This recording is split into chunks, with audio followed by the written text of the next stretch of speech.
32. Defeating the greatest robber self-esteem. Procrastination, when you know you should do something but you don't do it. It is the greatest robber of self-confidence. It eats away at you. You feel bad about you. One important enhancer of self-confidence is self-discipline. I am not talking about running a marathon. It is knowing what needs to be done and doing it. There is no guilt, just the pleasure that comes from making progress, implementing an idea or taking action over something that matters to you. It is the real and pure source of achievement. Self-discipline sounds like such a tough, no fun type of word, but it is really about making one decision. Do I do it, or do I not do it? If you decide not to do it, then what are the consequences? If it is no big deal, then stop beating yourself up about it and move on. If you decide to do it, then first of all, take the smallest and easiest step possible. It's not about completing it. It's about starting, about gaining some momentum. Too often, we become too focused on completing the task. If you want to beat procrastination forever, then stop thinking about finishing the task and just focus on starting it. The challenge most people have with thinking about finish the task or project at hand is that there is so much to do, so many steps, so much time needed to make it all come true. Turning it around and just focus on starting takes all of this thinking out of the picture. A recent participant in one of my Passionate People programs shared that she had been procrastinating about finishing her master's degree. She had one assignment to complete, and the degree was hers. I asked the question, "What is the first step you need to take?" Her reply was simple, "Complete the research." But I disagreed. Now, I have never completed a master's degree, so I could not offer her authoritative advice.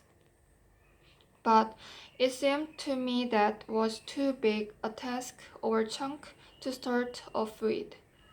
The key is picking something you can do in just 5 minutes. So my suggestion was first to create a list of the items she needed to research, not to actually do the research. For her, getting started meant compiling a list of the topics she needed to research, setting herself a deadline for writing the outline of the assignment, and booking library time. When it comes to beating procrastination, it is never about finishing. It is only about starting. Don't wait until everything is perfect. Start now. Think about it like this. A good plan started today is better than a perfect plan started tomorrow. Your goal is to get it going, then you can get it right. I was giving a presentation in far north Queensland in a tired auditorium with over 150 people attending. I did an activity with the group in which they wrote down one task they had been procrastinating over and then noted how long they had been doing so. I then asked them to put up their hand if they had been procrastinating over that task for more than a week, a month, a year, or 2 years. The longer the time period, the fewer hands remained raised, until just one person still had his hand up. So I asked him how long he had been procrastinating over this one task? He answered, 27 years. I had to ask him if he would mind sharing the task with the group. Sure, building a barbecue in his backyard, which, by the way, he had half built already. People procrastinate over tasks for far longer than it would have taken them to complete the task in the first place. He walked past that half-finished barbecue all those years, constantly reminded of his failure to finish the job. Maybe you suffer from a similar tendency to defer decisions or actions. This is called procrastinating. If procrastination is putting off the task until tomorrow, procrastinating is putting it off until the day after tomorrow.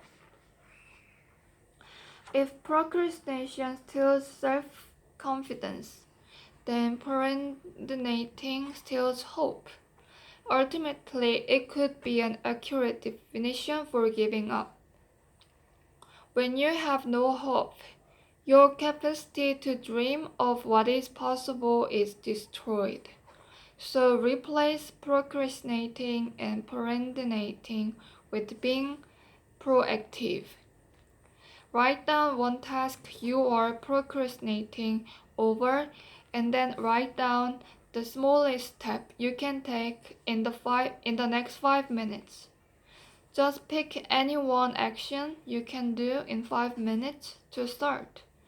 Whether it's making a call, confirming an appointment, scheduling some planning time, or sending an email to reconnect with someone. By removing items you are procrastinating over, you start to remove the crap, clutter, and confusion from your life. These three things make us busy rather than productive, producing movement rather than momentum. Procrastination is also the enemy of focus. It's hard to focus on what's important when you are bogged down in the trivial. Right.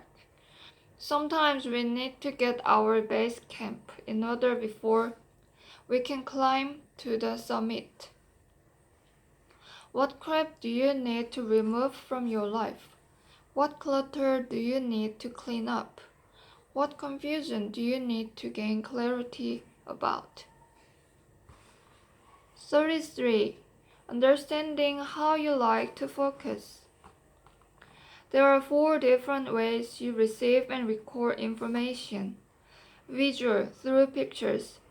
Auditory, through sounds. Kinesthetic, through touching and doing. Olfactory, through smell. For example, certain memories are triggered by smells, such as grandma's perfume or smells you associate with the home where you grew up. Here we will focus on the first 3 areas, as these are the senses you use most when focusing on your goals. Each of us is more dominant in one particular area. This is how we most like to learn and record. Here is a brief overview before you complete a quick self-assessment.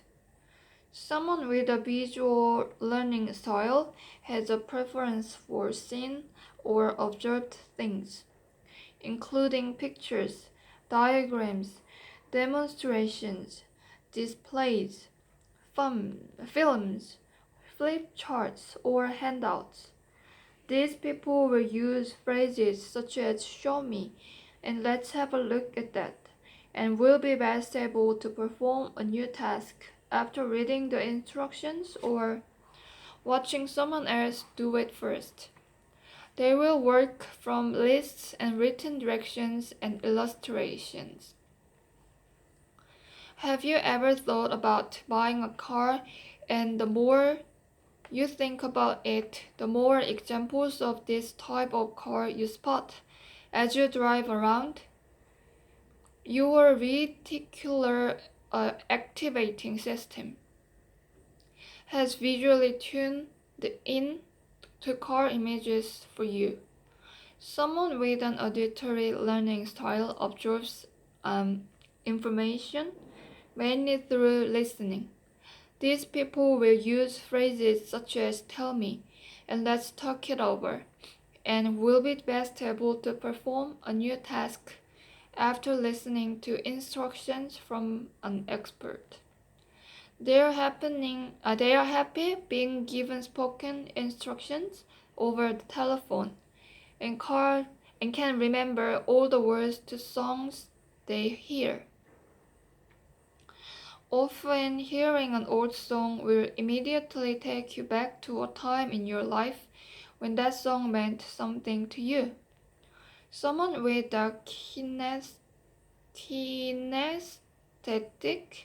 learning style has a preference for physical experience, touching, holding, doing, activity, physical movement, hands-on experiences. These people will use phrases such as "let me try," "how does it feel like," and will be best able to perform a new task by going ahead and trying it out. Learning as they go. They like to experiment and never look at the instructions first. You will have memories of learning a skill through movement and physical activity, that is, using your senses kinesthetically. Of course, we all use all of these areas, but each of us tends to have a preferred style.